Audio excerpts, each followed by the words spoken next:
But let's start first with basic security concepts. Important to know is, what does it mean, computer security? Because there are many different definitions of computer security.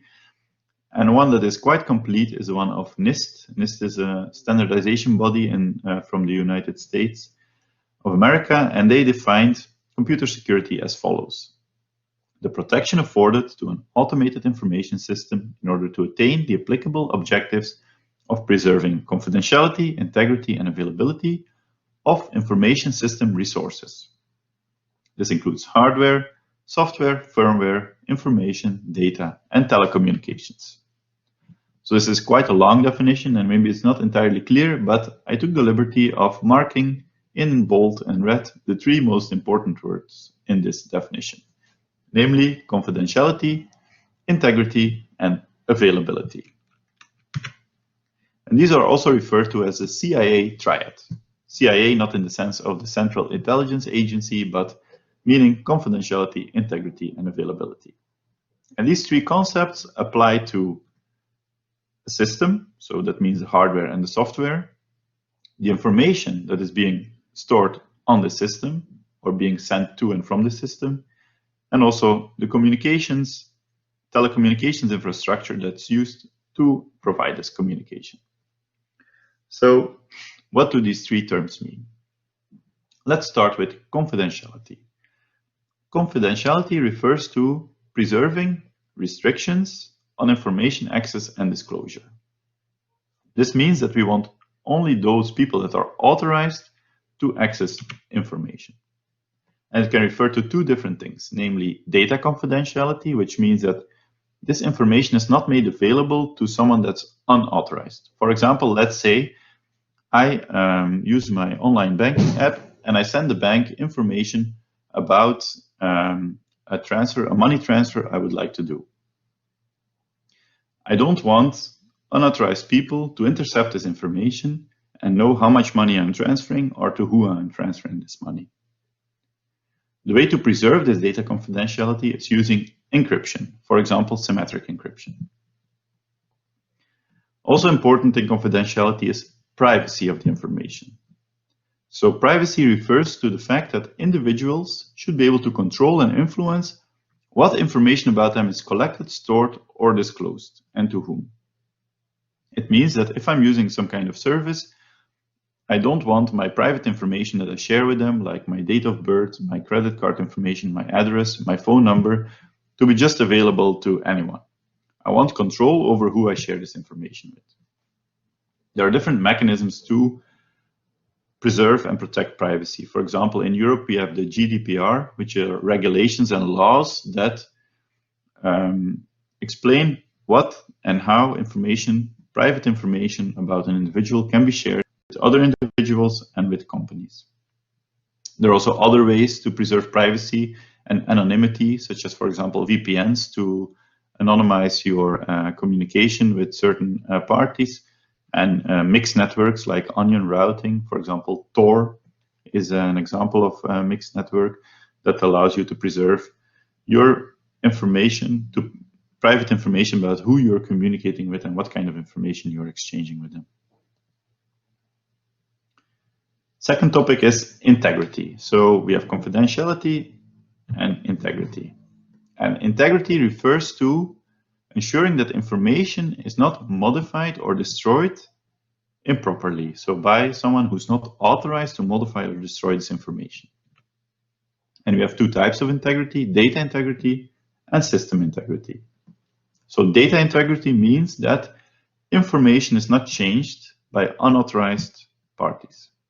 If we go back to the example of doing a bank transfer through my online banking app, I don't want a third party to intercept the message I sent to my bank and change the recipient of this bank transfer, so that the money is not transferred to who I want it to be transferred to, but to some unauthorized third individual. Main mechanism to protect data integrity are so-called message authentication codes. So these codes ensure that a message cannot be changed without being detected. This is something we will learn about in the coming weeks. Second type of integrity is system integrity. So it does not refer to the information, but to the system that handles this information. And it refers to the fact that the system should be performing its functions free of unauthorized manipulation. For example, if I install some kind of virus or malware on a web server, then this web server can start to behave in unauthorized manners, can do actions that it shouldn't be performing. And this is system integrity. Mechanisms that help protect system integrity are digital signatures, intrusion detection systems that detect unauthorized access to the system, and virus scanners that avoid malware and viruses to infect a computer or a server to start behaving in an unauthorized manner. And the third part of the CIA triad was availability. So availability refers to ensuring reliable and timely access to information without a denial of service. So the word is already mentioned here, denial of service. The main way to attack the availability of a system is through so-called denial of service attacks or DOS attacks. And a more common variant of it is actually the distributed denial of service attack or the DDoS attack. In these kinds of attacks, hackers will, for example, send a lot of data to a web server to bring that server down, so that so many requests are coming into the server that it can no longer be used, and therefore it's no longer available for authorized users. Other ways to attack the availability of a system are through viruses or malware. So ways to protect against this are firewalls, which can protect against denial of service attacks, and virus scanners, which can protect against installation of unauthorized viruses on the system. Another important security standard is the OSI model security architecture.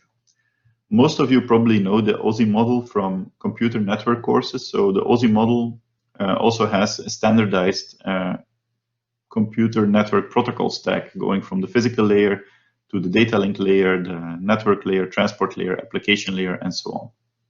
So there's also a security architecture that was developed for this OSI model of network communications. And it is standardized as the ITU-T recommendation X800, which is the security architecture for OSI. And it is used by organizations such as companies or public organizations to evaluate their security needs and to see how different security products and policies satisfy those needs. And it defines three basic security concepts, namely attacks, security mechanisms, and security services. An attack is clear. It refers to an action that tries to compromise the security of a system or the information that is owned by this system or that is stored on the system. The security mechanism is some kind of process that helps detect, prevent, or recover from security attacks. These are basic processes. So they are, for example, an encryption algorithm or cryptographic hash functions. So very basic mechanisms. And these mechanisms are then bundled together in security services. For example, a security service could be a VPN.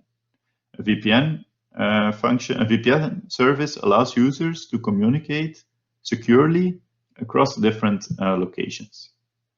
So a VPN combines different security mechanisms. For example, it encompasses encryption, but also digital signatures, message authentication codes, and so on. So a VPN is a security service that combines different security mechanisms into something more complex. So services consist of mechanisms. And let's talk a bit more about security attacks. I already mentioned the different security attacks, like a denial of service attack. I mentioned a dictionary attack, for example, against passwords in a database. So there are many types of security attacks. But these security attacks can be basically put into two different categories. The first one are passive attacks, and the second one are active attacks.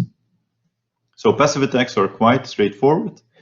In this case, the attacker, which we will call Chuck today, will just eavesdrop on some communication between two legitimate users, in this case, Alice and Bob. So he will not actively do anything, but he will intercept data that is being exchanged between these two parties. And there are different types of passive attacks. The first one is release of message content. So that means Alice sends a message to Bob, Chuck intercepts its message and learns what is the content of the message. Second one is traffic analysis. So in this case, the opponent, Chuck in our figure here, will not try to learn the actual content of the message, but will observe the communication pattern between Alice and Bob. So what is this pattern? It can be many different things. It can be the identity of the communicating parties. It can be the frequency of message exchange, the length of the messages, and so on. And based on this information, Chuck can derive other information, like, for example, what kind of application they are using to exchange data, what kind of algorithms they are using to encrypt the data, and so on. So this traffic analysis allows the opponent to derive other information. What is clear is that in both cases, Chuck does not change anything. So he just allows the data to pass from Alice to Bob, but he does intercept it. So he doesn't make any changes to this exchanged information. And I have a question related to this for all of you. What is the best way to handle passive security attacks?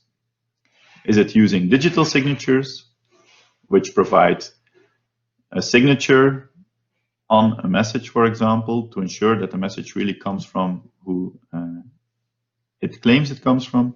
Is it encryption, which hides the information in the message? Is it an intrusion detection system, or some other approach that is not mentioned here? So I'll give you a little bit of time to answer the question, and then we'll take a look at the correct answer. Let's see what people answered. So the answers are a bit spread out, but most people say encryption. Let's take a look. What is the correct answer? And encryption is indeed the correct answer, so I'm very happy that most of you found that. Why is it encryption? So, So why is encryption the correct answer? Well, because passive security attacks are very hard to detect, because the attacker is not changing anything. So it's very hard for Alice or Bob to actually detect that someone is eavesdropping on their connection, because that attacker is not changing anything. If you would change something in the messages, then there would be ways to detect that those changes are occurring. So intrusion detection systems won't really work in this case, because it's very hard to detect such passive intrusions. On the other hand, digital signatures won't work either, because Alice can sign her messages, and when they arrive to Bob, the signature will still be valid, even if the attacker intercepted the message, because the attacker doesn't change anything, so the signature will still be valid. However, by encrypting the data, we can already prevent the attacker from learning the content of the message. Moreover, some encryption algorithms can add things like padding that make it much harder to analyze the actual messages to the traffic patterns, by adding dummy data at the end to prevent the attacker from learning what is the actual size of the messages and so on. So encryption mechanisms do help against passive attacks. Second type of attack are active security attacks. So active security attacks involve the modification of data. So that's the big difference with passive attacks, where the data is not changed. So the figure looks a bit different. In this case, Chuck intercepts the data, but also injects different data into the network. So false data, either changed data, new messages, and so on. And there are four main types of activities. There is a masquerade attack, where an entity pretends to be different than who he is. Usually this is combined with other types of attacks. So for example, Chuck can pretend to be Alice and send fake messages to Bob. Could be someone who's trying to hack your bank account and use your banking app. So this attacker will masquerade as you, and will then combine this with other attacks to get into your account. A replay attack where you first passively capture the data and then you retransmit it at a later time. This is sometimes used for attacks on the internet, on the World Wide Web, where an attacker will intercept session cookies. So a lot of websites use session cookies. When you go to the website, they send you a session cookie, allowing you to use your account without re-logging in for a certain period of time. If an attacker can capture this session cookie and it's not properly secured, and he can then masquerade as you, he can use the session cookie to actually use your account without having to log in. So that's a replay attack. You have modification of messages where a legitimate message is changed. For example, I send data to my bank to do a money transfer, and then the attacker will change this message to change the amount of money that's being transferred or change the recipient and so on. A denial of service attack is preventing or inhibiting the normal use of communication facilities or systems by disrupting part of that system. So as I explained already, a denial of service attack could be an attack where someone sends a lot of data to a router or a web server to avoid legitimate users from still using it because it's being overloaded with data. And I have another question for you related to active attacks. So a gray hole attack is a type of attack where a router discards a subset of messages instead of forwarding them. So normally a router in a network on the internet, he receives data, he checks the IP address and then forwards them on one of its interfaces towards the destination. So let's say someone hacks this router and changes the routing policy so that part of the messages are discarded. Maybe you've heard about black hole attacks, which are similar to gray hole attacks where all of the messages are discarded. And which type of attack is such a gray hole attack? Is it a masquerade attack, replay attack, message modification attack, denial of service attack, or none of the above? It's actually not an active attack, but a passive attack. So I'll give you a few minutes to answer this question as well. Let's take a look at what you've all answered. And the big majority answered denial of service attack. And actually, this is indeed correct. Some people could maybe think that it's a kind of modification of message attack because it modifies messages in the sense that it drops them. But the ultimate purpose of a gray hole attack is not to change the messages, but it's to actually cause a denial of service. For example, by dropping all messages coming from certain subset of IP addresses or users, you are denying those users from actually using the network properly. So it's a denial of service attack.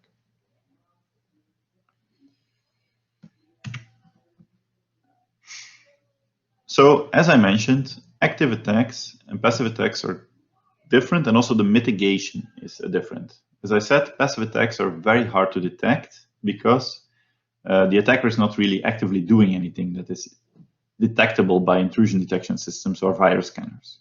So the way to go here is prevention, for example, by using encryption or adding padding to messages to prevent those messages from being analyzed and so on. With active attacks, they are harder to prevent because there are so many different possibilities, and new active attacks are being developed all the time. When new updates of secure network protocols come out, new active attacks are being developed based on bugs, for example, in the implementation. The same with web servers, based on the web server software they are using or the operating system they are using. New active attacks pop up all the time. Then they are being patched, but new attacks come later, and so on. So the main goal there is, on one hand, prevention by patching your system, keeping it up to date, but also very important is detection and recovery. And there you can use intrusion detection systems, virus scanners, and so on. So those were security attacks. Second concept in the OSI model are security services. And security services are basic